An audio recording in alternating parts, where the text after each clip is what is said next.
Chers auditeurs, vous êtes à l'écoute des messages de la bonne nouvelle de Jésus transmis à travers les prédications de l'Église adventiste du 7e jour, Église africaine francophone de Bruxelles.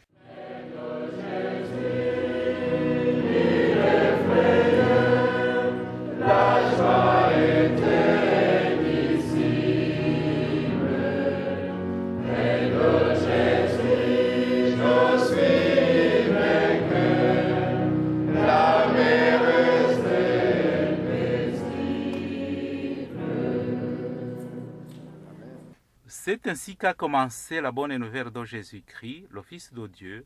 C'est là ce qui est écrit dans le livre du prophète Ésaïe. J'enverrai mon messager devant toi, il te préparera le chemin. On entend la voix de quelqu'un qui crie dans le désert. Préparez le chemin pour le Seigneur, faites-lui des sentiers droits.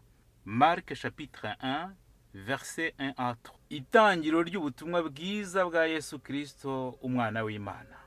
Nk'uko byanditswe n'umuhanuzi Yesaya, ngo nuko ndenda gutuma integuza yanjye mbere yawe, izatunganya inzira yawe.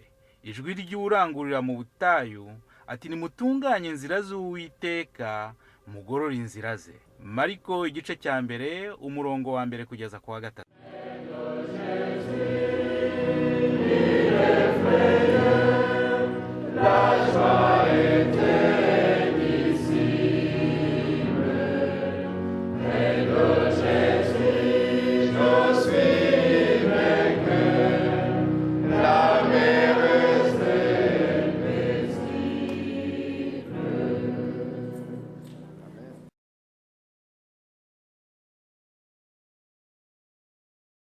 Muri kano kanya tugiye kuganira amagambo avuga ngo mbese icyaha cyose cyaricujijwe. Nous allons partager les paroles qui ont comme titre tous tes péchés est-il repenti, pardon. Dusenge. Prions. Mana data, Père notre Dieu, nanone ibyanditswe byera bigiye kubumburwa. encore une fois, nous allons ouvrir ta parole. Amara turi abantu buntu. Nous sommes des humains.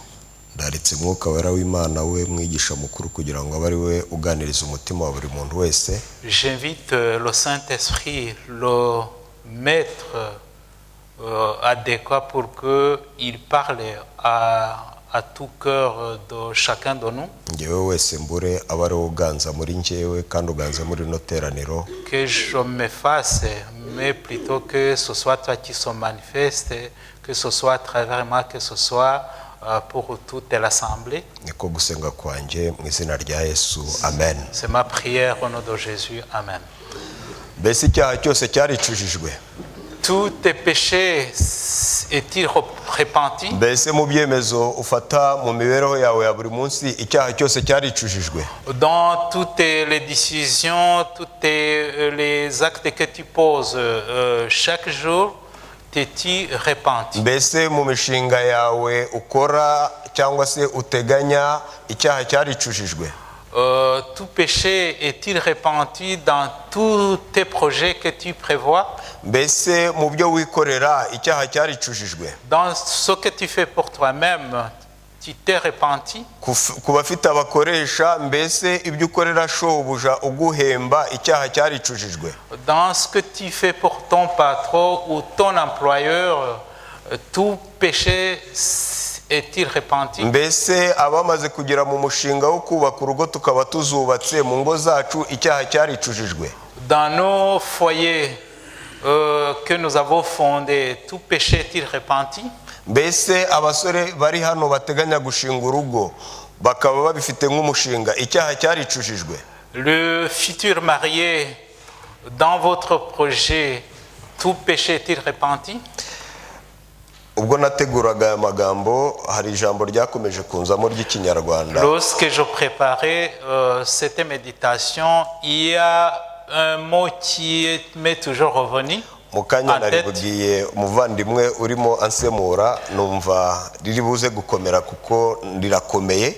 C'est une expression difficile. ariko ubwo jarike yaririmbaga nakomeje guhatwa n'umwuka kurivuga. Mais quand Jean-Luc nous interprétait un chant, j'ai senti toujours l'envie de prononcer cette expression. Ndarisobanura abanyarwanda baravuga ngo arimo gishegesha ntavura.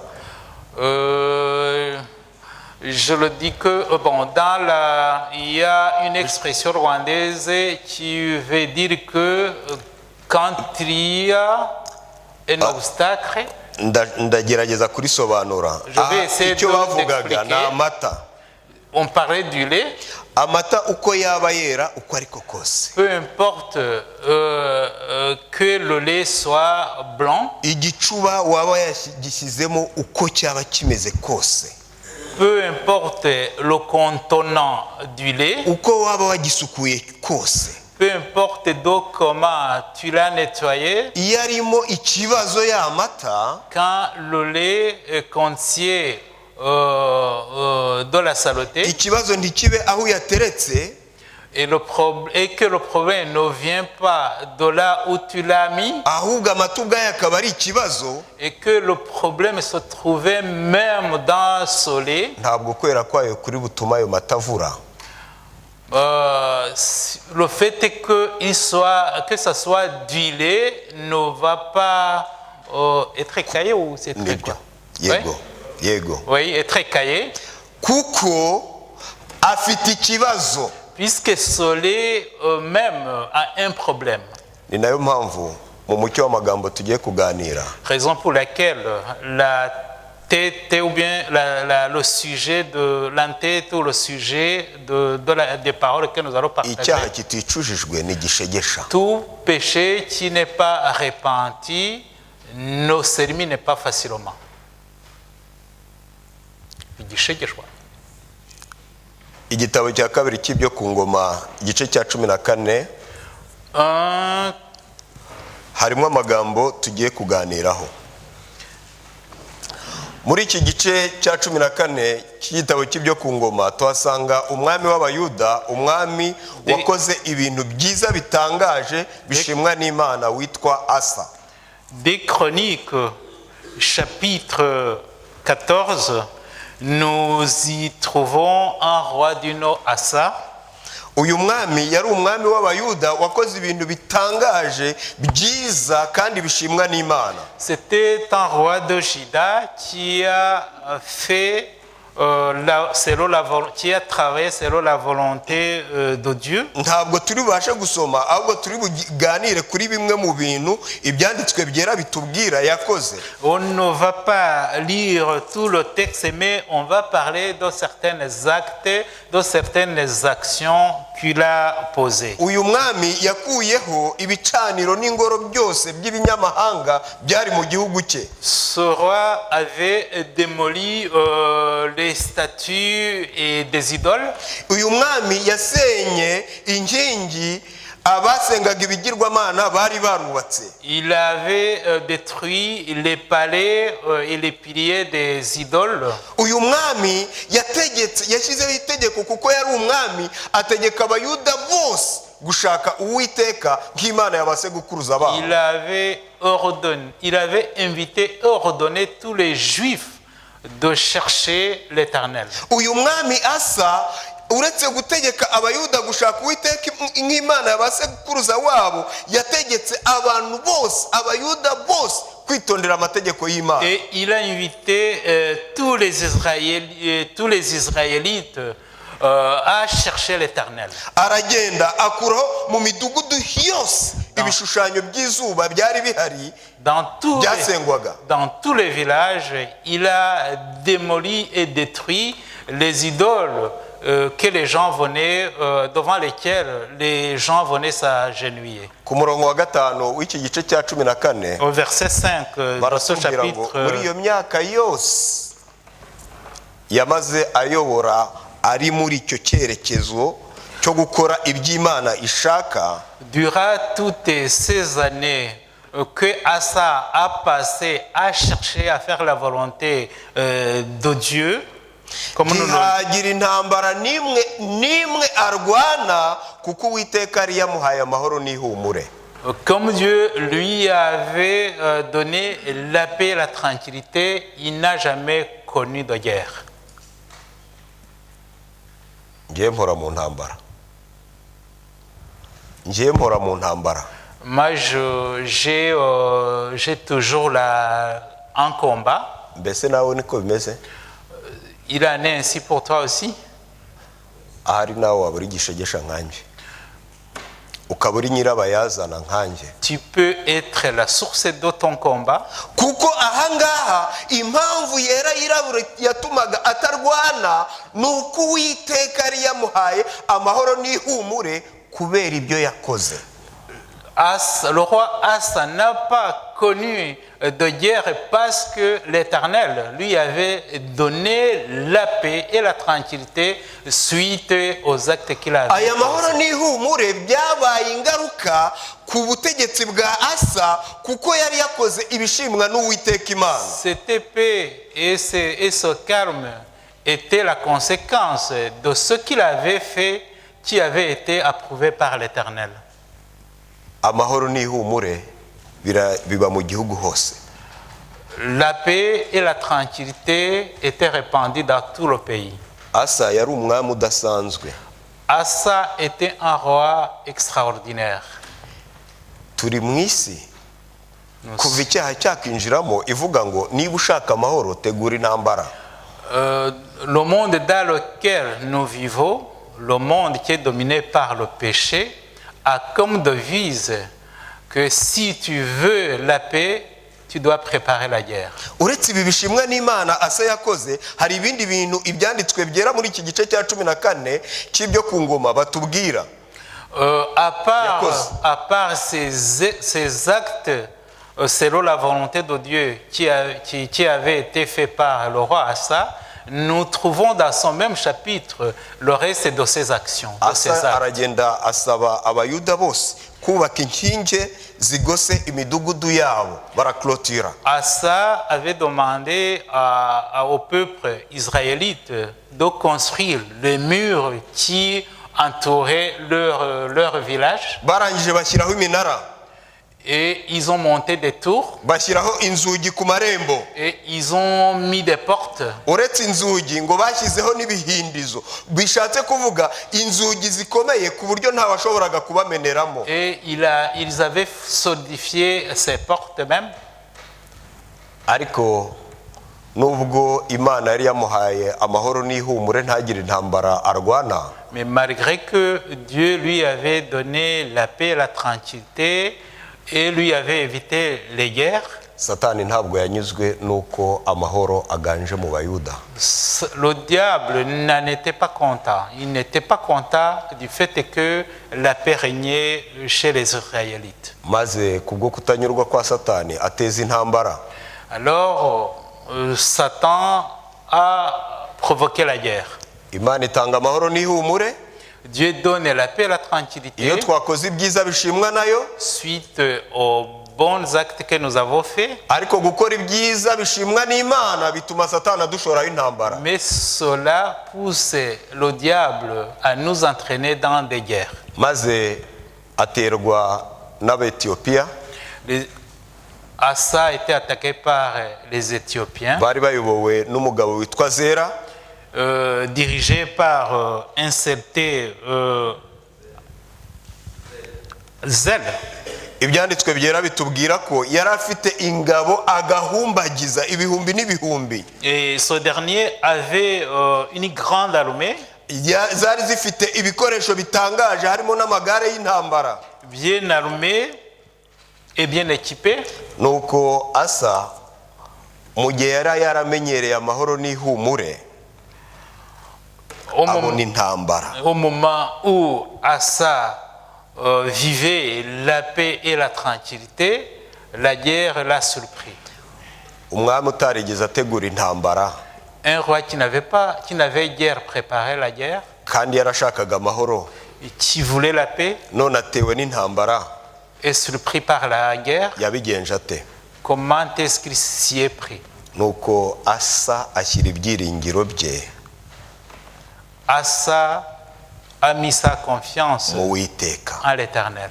Nubwo yari yubatse inkike zikomeye yazengurukije imidugudu ye, Malgré qu'il avait solidifié les tours de sa ville ou les murs qui entouraient sa ville, nubwo yari yarashyizeho inzugi agashyiraho n'ibihindizo, malgré qu'il avait fermé hermétiquement, amarembo akaba yari yizeye neza yuko afunze ku buryo kwinjiramo bitoroshye, malgré qu'il avait en sorte que les portes ou les entrées soient très solidifiées, très protégées, nk'umwami wayoboraga abantu ariko yari afite ingabo, nubwo atari ingabo yamenyereje kurwana, ntabwo ibyiringiro bye yabishyize mu ngabo ze. en tant que loi, il avait aussi une armée, mais en qui il ne se confiait pas beaucoup, plus qu'il ne le faisait en l'Éternel. Byanditswe byera biratubwira ngo ashyira ibyiringiro bye mu Uwiteka. La parole de Dieu nous raconte que ce roi Asa avait mis sa confiance Uwo en l'Éternel. Abisiraheli bari baracungurijwe kugira ngo bajye bamamaza izina rye.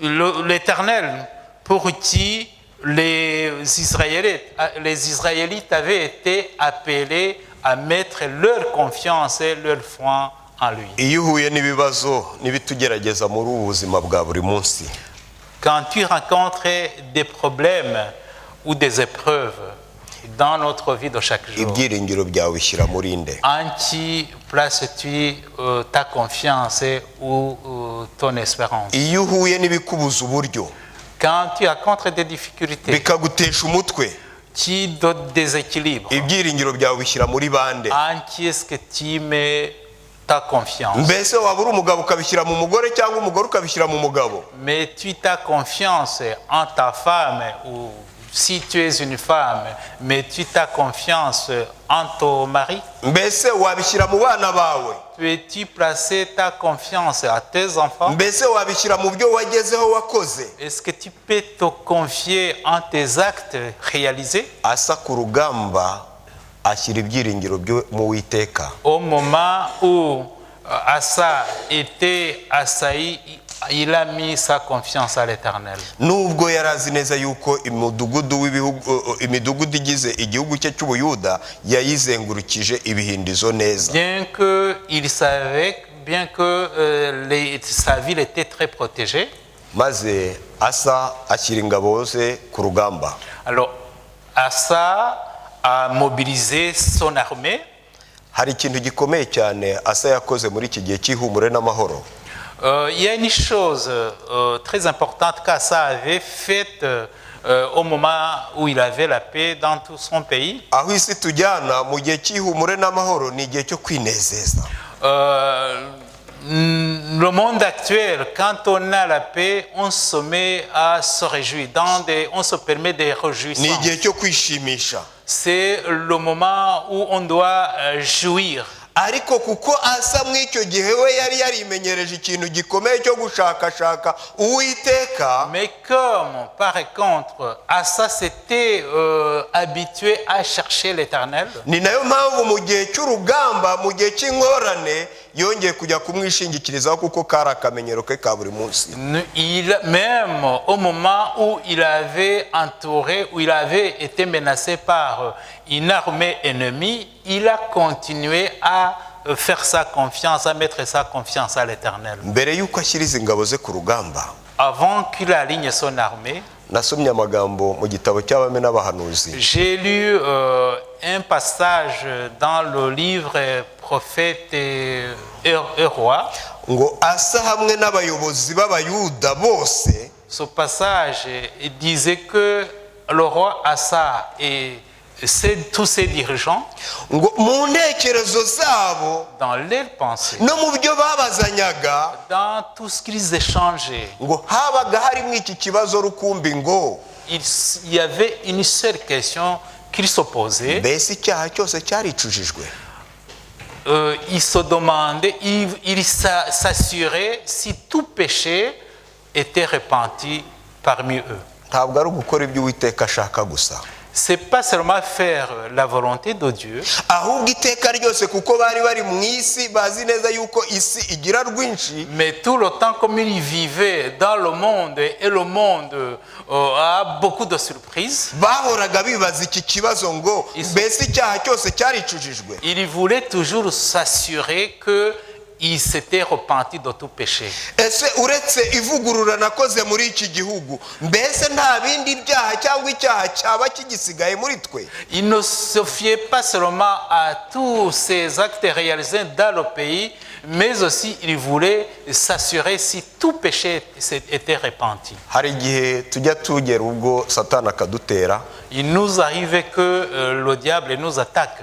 maze tugahita tukubita amaso ku byo twakoze byiza inyuma yacu. Et notre première réaction est de fixer nos yeux sur nos réalisations du Ndagira ngo passé. mbabwire ko ibyo ntacyo byatumarira igihe cyose tuzaba twakuye amaso ku Uwiteka. Je voulais vous dire que tout cela ne peut rien nous servir tant que nous nous sommes déconnectés de l'Éternel. Cyangwa igihe cyose hari ikintu cy'icyaha cyaba twarongeye gufungura kikinjira mu mibereho yacu, Ou s'il y a un péché que nous avons permis d'entrer dans notre vie. maze Asa ashyira ingabo ze ku rugamba. Alors Asa mobilise son armée. Umurongo wa 10 igice cya 14, Verset 10 du chapitre 14. Uwiteka nta mutabazi utari wowe uvuna abanyantege nkeya ku bakomeye, udutabare Uwiteka Mana yacu kuko ari wowe twiringira, kandi duteye iki gitero mu izina ryawe. Uwiteka aba ari wowe Mana yacu, ntiwemere ko waneshwa n'umuntu. Amen. Le verset est projeté. Donc Asa invoqua l'Éternel, son Dieu, et dit: Éternel, toi seul peux venir en aide. Aux faibles comme aux forts, viens à notre aide, Éternel, notre Dieu, car c'est sur toi que nous nous appuyons et nous sommes venus en ton nom contre cette multitude. Éternel, tu es notre Dieu, que ce ne soit pas l'homme qui l'emporte sur toi. Tujya tugira imishinga, Il nous arrive d'avoir des projets. maze tugahita dufata n'ingamba Et tukinjira mu bikorwa.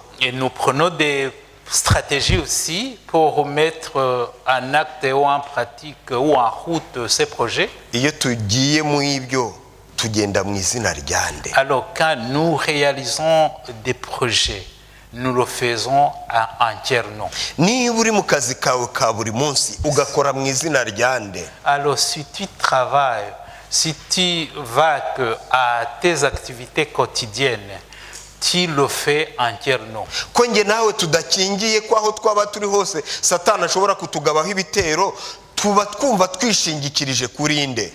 N'étant pas protégé contre ou vacciné contre le diable, toi et moi, car nous réalisons des projets, nous nous appuyons à qui? Ayi, Uwiteka nta mutabazi utari wowe, Éternel, tu es le seul secours.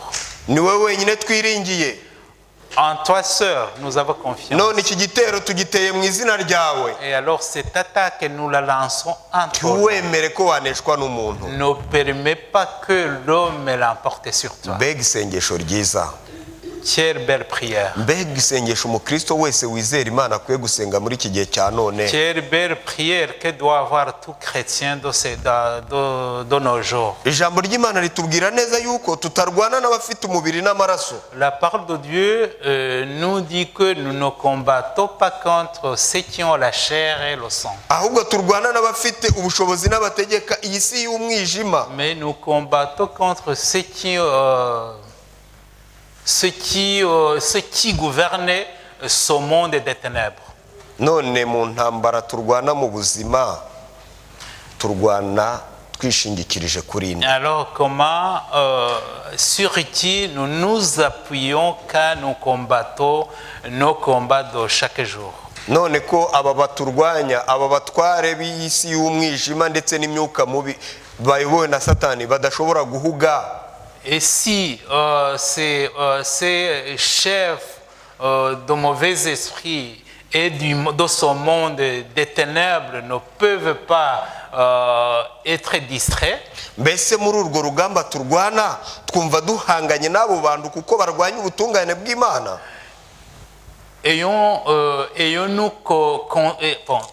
Sommes-nous conscients de ce que ces ennemis ne cessent pas de nous attaquer ou bien veillent toujours? Icyaha ni kibi. Le péché est mauvais.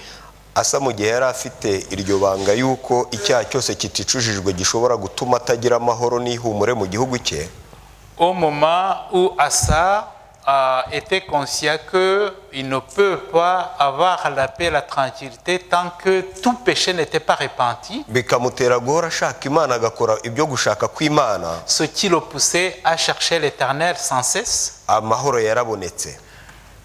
Il a eu la paix. Ariko kandi malgré cela, uwibwira ko ahagaze yirinda atagwa. Celui qui croit qu'il est debout, qu'il fasse attention pour ne pas tomber. Asa mu gice cya 15 cy'iki gitabo cy'ibyo ku ngoma, au chapitre 15 de deuxième chronique, yongeye guterwa n'ikindi gitero gikomeye. Noneho ntabwo yatewe n'Abanyetiyopiya, nubwo bari bafite abasirikari benshi n'ibikoresho byinshi bya gisirikari, aterwa n'umwami w'Abisiraheli. Il a été attaqué par une autre armée qui venait du royaume d'Israël. Nuko mbere yuko icyo gitero kiza, Imana ihagurutsa umuhanuzi muri iki gice mu murongo wa 2 w'iki gice, aragenda yegera Asa amubwira amagambo akomeye. Alors avant que cette deuxième attaque n'arrive, Dieu a mobilisé, a dépêché son prophète pour aller voir le roi Asa. Asa, wowe n'ubwoko bwawe mwamenyereye kwishingikiriza ku Mana. Et au prophète de lui dire, Asa et ton peuple, vous avez l'habitude de vous appuyer sur l'Éternel. None igihe kirageze ngaruwe no kubabwira ngo Asa namwe bayuda mwese. Et je reviens maintenant pour vous dire, toi Asa et tous les Juifs, ni munyumve, écoutez-moi. Uwiteka ari kumwe namwe nimuba kumwe nawe. L'Éternel est avec vous si vous êtes avec lui. Uwiteka ari kumwe namwe nimuba kumwe nawe. L'Éternel est avec vous si vous êtes avec lui. Nimumushaka muzamubona. Vous le trouverez quand vous le cherchez. Ariko nimumuta, mais si vous l'abandonnez, nawe azabata. Il vous rejettera aussi. Ntabwo ari amagambo yoroshye. C'est pas de simples paroles. Amagambo yarakomeye. C'était un message fort.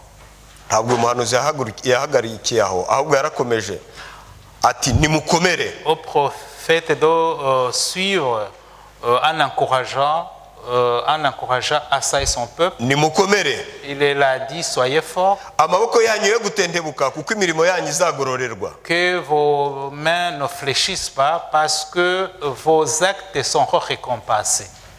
Compensés. Aya mateka maremare y'imirimo myiza Asa yakoze. L'histoire de bons actes effectués par Asa yaje gushyirwamo agatotsi. Ont été entravés par quelque chose. Yaje gushyirwamo agatotsi. Donc ils ont été perturbés. Gishegesha. Puisqu'il y avait l'ennemi. Ako gatotsi kazamwe namwe mu makosa yakoze. Et cette perturbation est due aux fautes qu'ils avaient fait. Asa ubwe ku giti cye yakoze. Et c'est le roi qui avait fait cette faute, qui avait commis cette faute. Nkuko yari yarabaye umuyoboro mwiza wo kuyobora abayuda ku Mana. Comme il avait été un beau canal pour conduire les Juifs à l'Éternel. maze igihe cyose agahora yibaza ngo mbese icyaha cyose cyaba cyaricujijwe muri twe, on s'assurera tout le temps que tout péché était repenti au sein de maze Imana ikabaha amahoro kuko babaga bicujije icyaha icyo ari cyo cyose, et que Dieu leur avait donné la paix parce qu'ils s'étaient repentis de tout péché. noneho batewe n'Abisiraheli abavandimwe babo. Maintenant, leurs frères du royaume d'Israël viennent les attaquer. Ubwo babateraga, Quand tu les attaquais, uyu mwami w'Abisiraheli yinjiriye ahantu hari hafi mu mudugudu wa Rama, ngo hari ku birometero nk'umunani uvuye i Yerusalemu. alors l'attaque israélite a surgi du côté de Rama, quelques kilomètres de la capitale de Juda. Kandi uyu mudugudu wa Rama wari uzengurutswe nawo n'inkike zikomeye, Et cette ville de Rama était aussi encerclée par un mur solide. Asa wari waragize akamenyero ko iyo agize ibibazo ajya kwishingikiriza ku Mana akajya gutabaza Imana. Asa qui avait l'habitude de recourir toujours à l'intervention divine. Ahubwo yahereye ko ashakira ubufasha mu mwami w'Abasiriya. Cette fois-ci, il s'est tourné vers le roi syrien. Nyamara umuhanuzi yari yamubwiye, Alors que le prophète lui avait dit, bati nimushakashaka Uwiteka muzamubona. aussi longtemps que vous chercherez l'Éternel, vous le trouverez. Ariko igihe cyose muzata Uwiteka nawe azabata. Mais chaque fois que vous le rejetterez, il vous rejettera. Maze ako gakosa gatoya ko gukura amaso ku Uwiteka, Alors cette simple faute, aho kugira ngo ashakire amakiriro ye ku au Uwiteka, lieu de chercher son secours à l'Éternel, ajya kuyashakira mu kwifatanya n'umwami wa Siriya. il s'est associé au roi de Syrie, Kandi Imana yonyine ariyo yari yo kwiringirwa. alors que c'était en Dieu seul qu'il devait avoir confiance. Umuhanuzi Hanani ahita araza aramubwira ati, Asa, ibyo wakoze ibyo. Alors le prophète est revenu dire à Asa que ce qu'il avait fait, Wabaye umupfu. il a dit qu'il avait agi en insensé. Nk'ingaruka z'ibyo wakoze ibyo, Et alors, comme conséquence de ces actes, uhereye none à partir de ce moment, cya gihe cy'ihumure n'amahoro birarangiye. la paix, le temps de la paix qu'il avait eu venait d'avoir fin. Ahubwo uzajya ubona intambara. Alors, tu auras toujours les guerres. Nimushaka Uwiteka muzamubona. Vous trouverez l'Éternel quand vous le chercherez. Ariko nitumuta nawe azaduta. Mais si nous l'abandonnons, il nous rejettera aussi. Aka gatotsi gatoya kaje mu ntekerezo gatwikira intekerezo za Asa. Cette distraction qui a envahi la pensée d'Asa, Karagenda kajya mu bayobozi bayoboranaga bafashaga Asa mu batware batandukanye kuyobora igihugu cy'Ubuyuda. et la mauvaise idée a envahi aussi les pensées de tous les responsables du Juda. Ntibaba bakibaza ngo umutabazi wacu ninde mu kaga. Alors, ils ne se sont plus posé la question pour savoir leur protecteur. Ntibaba bakibaza mu ntekerezo zabo ngo mbese icyaha cyose cyaba cyaricujijwe. Alors, ils ne se posaient plus la question de savoir si tout péché était repenti. Ntibaba bakizirikana uko Uwiteka yabanye nabo. Alors, ils ne se rappelaient plus que l'Éternel les avait accompagnés. Bashakira ubufasha aho budakwiye gushakirwa. Alors, ils sont allés chercher recours et protection Uwiteka- là où ils ne devaient pas Uwiteka le nk'uko chercher. yabibabwiye arabata Alors, arabareka. comme l'Éternel les avait avertis, il les a rejetés. Ingaruka zabaye guhora mu bihe by'intambara. Alors, la conséquence en a été que le royaume de Juda a eu toujours les guerres. Uyu mwanya ni umwanya wo kwisuzuma buri muntu ku giti cye no kwibaza. Maintenant, c'est le moment où tout un chacun de nous doit se poser la ninde question. nyirabayazana w'intambara mpura nazo mu mibereho yanjye? Qui est ou qu'est-ce qui est à l'origine des combats que je mène dans ma vie de tous les jours? aho ntiyaba ari njyewe? Ne serait-ce moi l'origine? aho ibibazo uhura nabyo mu buzima ninde nyirabayazana wabyo? aho ntiyaba ari wowe ubwawe? Qui est à l'origine des problèmes, des épreuves que tu rencontres dans ta vie? maze ukaba ugitekereza ngo nakoze ibi n'ibi n'ibi. Ne serait-ce pas toi qui est à l'origine?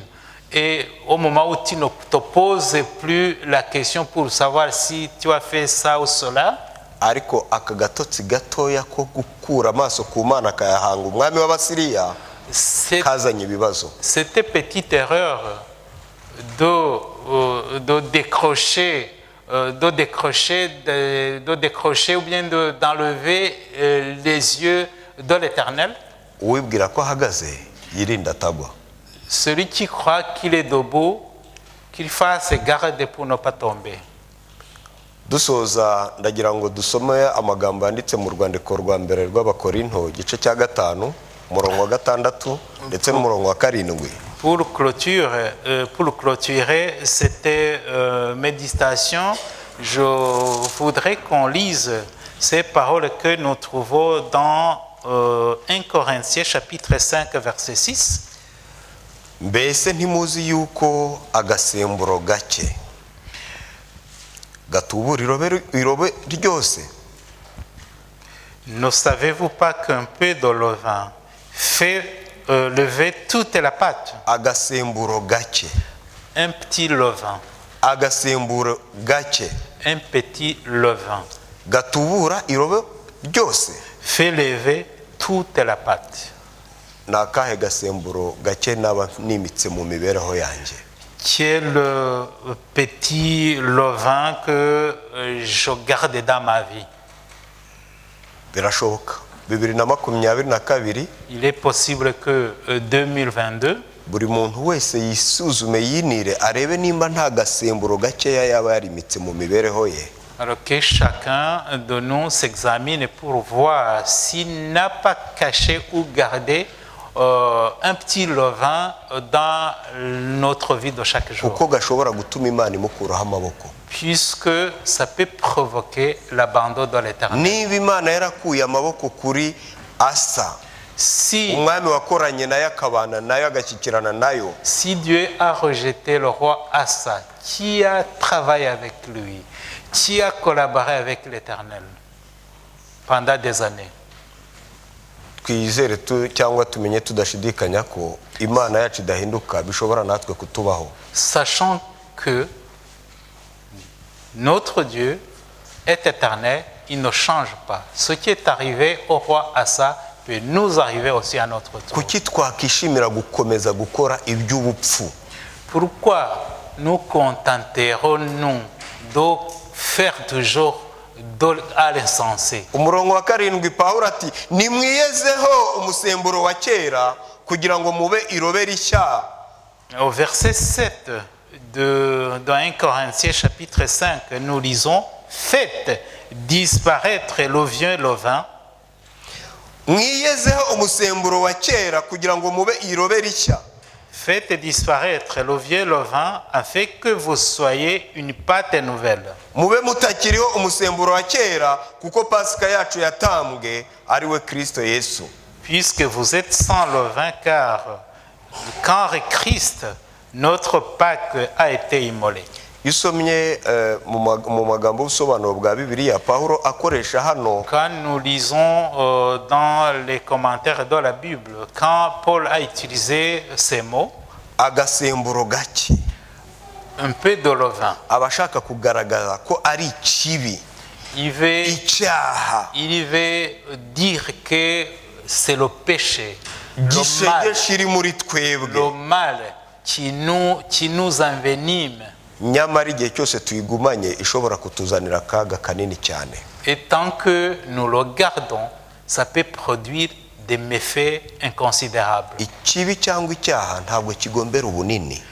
Le mal ou le péché nécessite pas que ça soit énorme. kuko agasemburo gake cyane kabasha gutubura irobe rikaba rinini cyane. Comme un petit levain peut lever une pâte,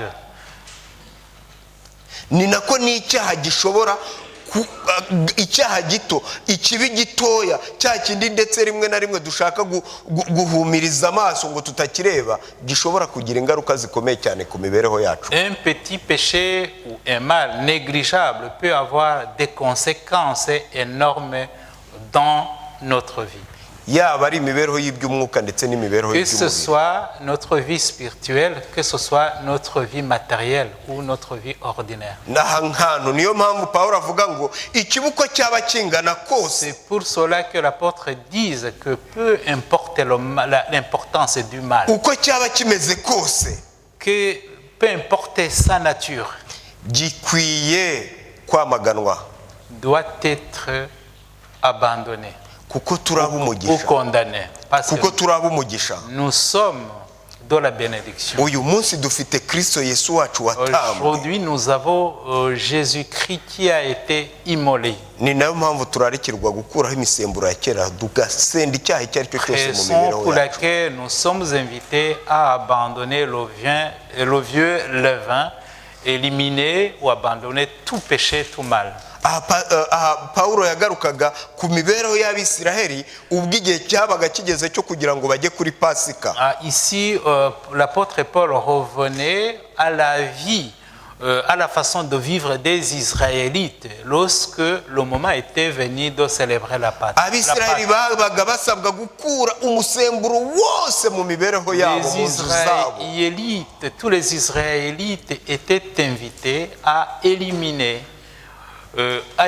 tout levain, tout vient levain qu'ils avaient dans leur vie de tous les Ubwo jours. babaga bari kurya Pasika. Lorsqu'ils célébraient ou ils mangeaient la Pâque. Uyu munsi Pasika yacu ni Kristo Yesu watambwe. Aujourd'hui, notre Pâque est Jésus-Christ qui a été immolé. Ku bwa Kristo Yesu wacu watambwe dusabwa gukuraho ikindi icyo ari cyo cyose, umwanda uwo ari wo wose, tukicuza icyaha icyo ari cyo cyose mu mibereho À yacu. cause de ce Christ qui a été crucifié, nous sommes invités à éloigner, à éliminer et à faire disparaître tout péché, tout mal qui envenime notre vie. Uko Abisiraheli baryaga Pasika, uyu munsi iyo twariye Yesu tukamugira mu mibereho yacu, Yesu adufasha gukura cya kibi cyose n'umusemburo wose uri muri twebwe. Comment les Israélites mangeaient la Pâque, nous aussi quand nous mangeons Christ, il nous aide à nettoyer toute notre vie, à éliminer tout mal qui se trouve dans notre vie. Naho kaba agasemburo gato, Même s'il s'agit d'un petit levain, ikibi gito, un petit mal, icyaha gito un péché négligeable, kinyuranye gatoya n'amahame y'Imana, mais qui va à l'encontre de la volonté de Dieu, bigira ingaruka zikomeye cyane igihe cyose icyo kibi cyangwa ako gasemburo gahishwe muri twebwe. a des conséquences énormes, néfastes, tant que ce n'est pas repenti. Mbese icyaha cyose cyaricujijwe. Tout péché est-il repenti? Mugabo uraha, icyaha cyose cyaricujijwe muri weho. Homme qui est ici, tout péché est repenti, tout péché en toi est repenti. Mubyeyi, umugore uri aha ngaha, icyaha cyose cyaricujijwe muri weho. Sœur, frère, tout péché est repenti, tout péché dans ta vie est repenti. Mbese haba hari ikintu gitoya kibi tukigundiriye kikiri muri twebwe tudashaka kwicuza? Y aurait-il un petit péché ou un petit mal que nous gardons jalousement dans notre vie dont nous ne voulons pas nous repentir? Ntawe muri twebwe udakeneye amahoro n'ihumure.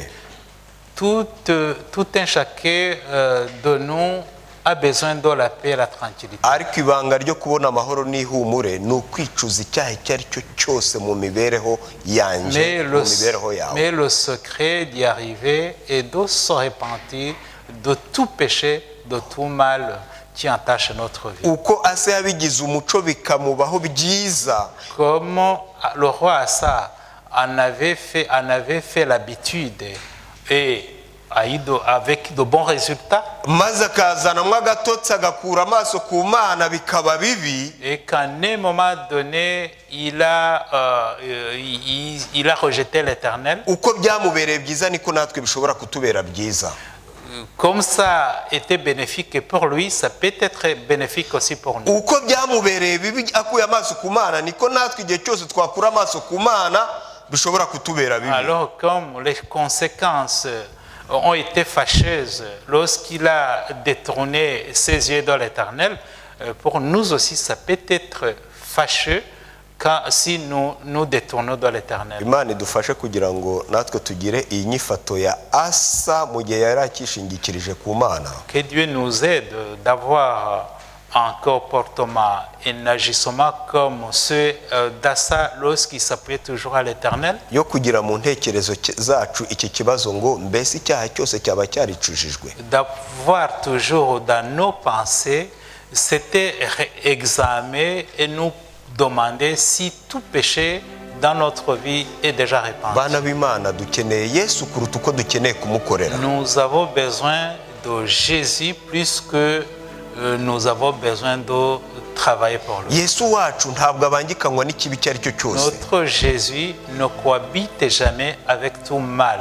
Reka Yesu abe ari we twishingikirizaho imibereho yacu yose. Que ce soit sur lui que nous nous appuyons dans notre vie. Kandi imibereho yacu yose tuyubake kwipiriye ryo kwicuza icyaha icyo ari cyo cyose kiri mu mibereho yacu. Et que toute notre vie s'appuie sur le principe de nous repentir de tout péché qui peut se retrouver dans notre vie de tous les maze jours. ihumure Kristo Yesu n'amahoro atanga bisabe muri twebwe niko gusenga kwanjye muri kino gitondo mu izina rya Yesu. Et que la paix et la tranquillité que donne Jésus soient répandue dans notre vie de tous les jours.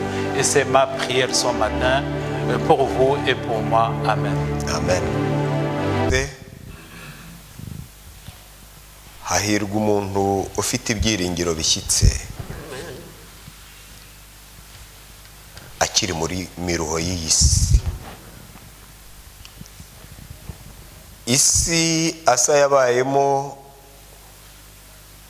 ni nayo si turimo uyu munsi. Ni isi idatanga garanti, ariko kandi ihumure rirahari. Kuko mu gihe Asa yagushyizemo ibyiringiro, we n'ubwoko bwe bakicuza icyaha icyo ari cyo cyose, niko uyu munsi wa none uturarikira kukugiramo ibyiringiro no kwicuza icyaha icyo ari cyo cyose. Ahashize hacu nta nubwo habaye heza. Reka tufatireho uyu mwanya ngo ibyaha byose twakoze, ibyo tuzi, ibyo rimwe na rimwe twirengagije, cyane cyane ibyo Mwuka Wera atunga urutoki mu mibereho yacu, Mana muri kano kanya tuje imbere yawe uko turi, turakwinginze ngo bitubabarire. Icyaha ni kibi kuko kigira ingaruka zikomeye cyane mu mibereho y'iby'umwuka n'iby'umubiri by'umuntu. Ni kenshi tubura amahoro n'amahwemo muri iyi si, ni kenshi tubura ihumure bitewe n'icyaha twagundiriye. Duhe gusenda icyaha n'igisa nacyo mu mibereho yacu, Yesu uganze muri twebwe. Amen. Tugushimiye nanone ihumure duhaye yuko birashoboka ko tuvuka ubwa kabiri uyu munsi, maze tugatangira ku busa. Ahashize hacu ukahibagirwa nk'uko wabidusezeraniye, kandi iryo tangiro niryo twifuza. Turakwinginze ngo natwe duhe gutangira bundi bushya, maze kugira ngo tubashe kubaho imibereho itarangwamo icyaha, naho twakora icyaha ujye uduha kukirukana mu mibereho yacu. Kuko ubwawe wadusezeraniye ko niturwanya Satani azaduhunga. Mana tugize ubushake, turakwinginze ngo uzatuneshereze. Ndasabira iteraniro ryose umugisha wawe. buri muntu wese ku bibazo agufiteho umubera igisubizo cy'amahoro. Buri muntu wese haba mu gihe cyiza arimo, haba mu gihe cy'ibibazo, umuhe kugambirira kukwishingikirizaho, kuko nta n'umwe wakwishingikirijeho wakozwe n'isoni. Natwe turakwinginze ngo uduhe kwinjira muri experience, tubigerageze nk'uko wabivuze, bizatubera byiza. Wakoze Mana kubw'ijambo ryawe. Reka Mwuka Wera akomeze kurikoreramo buri muntu wese wageze hano, n'utabashije kuhagera nyamara ibitekerezo bye bikaba biri kuri ino nzu yawe, umuhe umugisha wawe. Reka Mana, hamwe n'ibyo Umwuka Wera dusabira byose hamwe ubiduhera ubuntu, kuko tubikwatse tukwizeye kandi tukwinginga mu izina rya Yesu. Amen. Amen.